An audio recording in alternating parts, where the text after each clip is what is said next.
So another thing that we'll be taking a look at is the different types of transportation within Cleveland.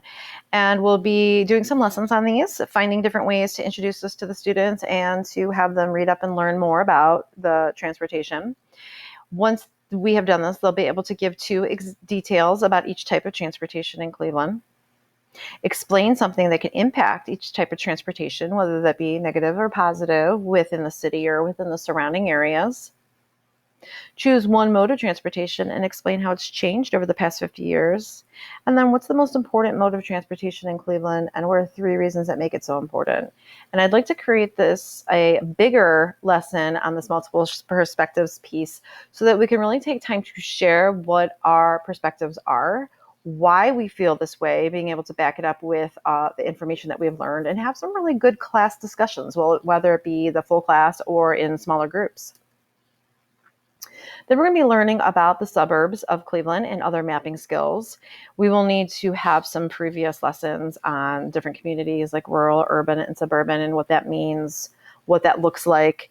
But then also really hone in on some different mapping skills, whether it be with paper maps, with maps from books, with online maps, but really learning about what are our suburbs, where are we from, what are some surrounding suburbs that we go to often, where do some of our friends live, and then also really look at what our map skills are so that we understand how to read one. What is it showing us? How can we use this?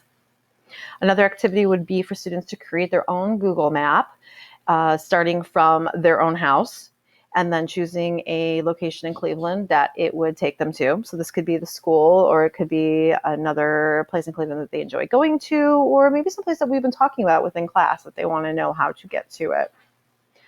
Another activity would be through Google Earth, the Cleveland Landmarks Tour, which I was able to create earlier in the year, and we did this together as a class where they were able to explore where these different locations are. So, Cleveland Public Square, all these different areas are on here. You can click on what you want to find out more about. There's information on these places. You can zoom in a little bit more, and they're able to kind of explore and learn about what are some of these important landmarks. What are some of these statues? What are some of these great tourist attractions? Which ones have I gone to and I've seen? Which ones have I heard of and I want to go to and I want to explore more? And it really helps to, another mapping skill that kind of gives them an idea of what Cleveland looks like.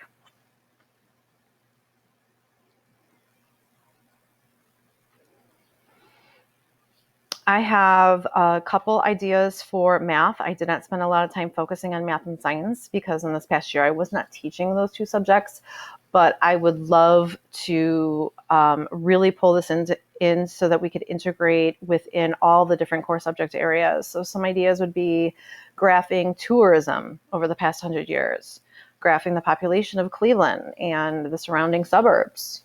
What are more populated areas? Looking at some Cleveland event schedules throughout the year. What is going on? When is it happening? What time of year is it happening? Looking at the bus and RTA schedules, the rapid transit schedules, being able to read it and understand how that works. And then being able to look up what the hours of operations are for these different landmarks and locations and places that we could go to visit. For science, a big focus would be on Lake Erie, on caves in the surrounding areas, on the canal, the Cleveland Metro Parks, and on the climate within the area.